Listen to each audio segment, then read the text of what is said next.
बिस्मिल्लाहिर्रहमानिर्रहीम। अस्सलामुअलैकुम। आज जो आपके साथ मैं रेसिपी शेयर कर रही हूँ वो है जी एक एनर्जेटिक ड्रिंक की। जो लोग पतले दुबले हैं और अपने फिगर को अच्छा बनाना चाहते हैं, थोड़ा मोटा होना चाहते हैं, और जो लेडीज़ प्रेग्नेंट है मेरी बहनें और वो चाहती हैं कि उनका बच्चा सेहतमंद, खूबसूरत, गोरा, चिट्टा और ज़हीन पैदा हो, तो उनके लिए ये मिल्क शेक बहुत ही ज़्यादा सूटेबल है। तो इस वीडियो को स्किप नहीं करना और मुकम्मल देखना है। छोटी सी वीडियो है लेकिन बहुत ही कारआमद हम लोग जो है ना एनर्जेटिक ड्रिंक बनाने वाले हैं। और जल्दी से चलते हैं बिना टाइम वेस्ट किए इसकी रेसिपी की तरफ और इसको बनाना स्टार्ट करते हैं। तो जी बिस्मिल्लाहिर्रहमानिर्रहीम। मैंने ले लिए हैं जी 21 बादाम और खजूर का हम लोग मिल्क शेक बनाएंगे। तो 21 बादाम लिए हैं मैंने। तादाद में आप लोगों ने बादाम लेने हैं। रात भर इनको सोक करके रखा था और इसको मैंने पील ऑफ कर लिया है।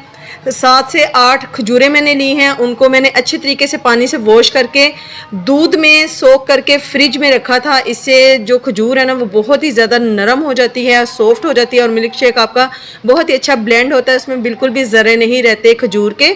और फिर आप इसे फीडर जो पीते हैं ना बच्चे, उनको फीडर में भी डालकर आप इजीली दे सकते हैं। और मैं अपने बच्चों को ये डेली बनाकर देती हूँ। बहुत ही टेस्टी बनता है। बिना आपने बिल्कुल भी इसमें शुगर वगैरह ऐड नहीं करनी क्योंकि खजूर ऑलरेडी बहुत मीठी होती है और बादाम का तो आपको पता ही है कि इसके कितने ज़्यादा फ़ायदे हैं।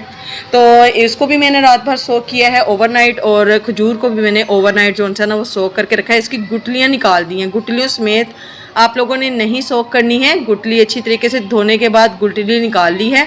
उसके बाद इसको मैंने 1 कप दूध लिया है और उसके अंदर मैंने इसको डाल दिया है और सोक करके मैंने इसको फ्रिज के अंदर ओवरनाइट रखा है। ठीक है जी।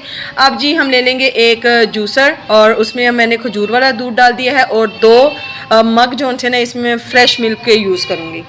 ठीक हो गया। और इसमें आपने चीनी बिल्कुल भी नहीं ऐड करनी। और अब मैं इसको ब्लेंड कर लूँगी। अच्छा जी, जब भी आपने ब्लेंडर ऑन करना है तो आपने इसको रोक कर चलाना है, अदरवाइज़ आपकी मशीन जो सी है ना ब्लेंडर वो ख़राब हो जाता है। तो अगर आप थ्रू आउट इसे चलाए रखोगे तो ठीक हो गया। और ये झटपट से तैयार होने वाला हमारा एनर्जेटिक ड्रिंक जो है ना यूँ झटपट से तैयार होता है और इसके फ़ायदे जो है ना बहुत ही बड़े बड़े हैं। लें जी, माशाल्लाह से हमारा ड्रिंक जो है वो रेडी हो गया। आप इसे ब्रेकफास्ट में लें और जो दुबले पतले लोग हैं वो इसे पिएँ तो 15 दिन के अंदर अंदर आपको अपने अंदर अच्छा खासा जो है ना वो वेट गेन नज़र आएगा। और जो प्रेग्नेंट लेडीज़ हैं वो इसे ज़रूर ट्राई करें।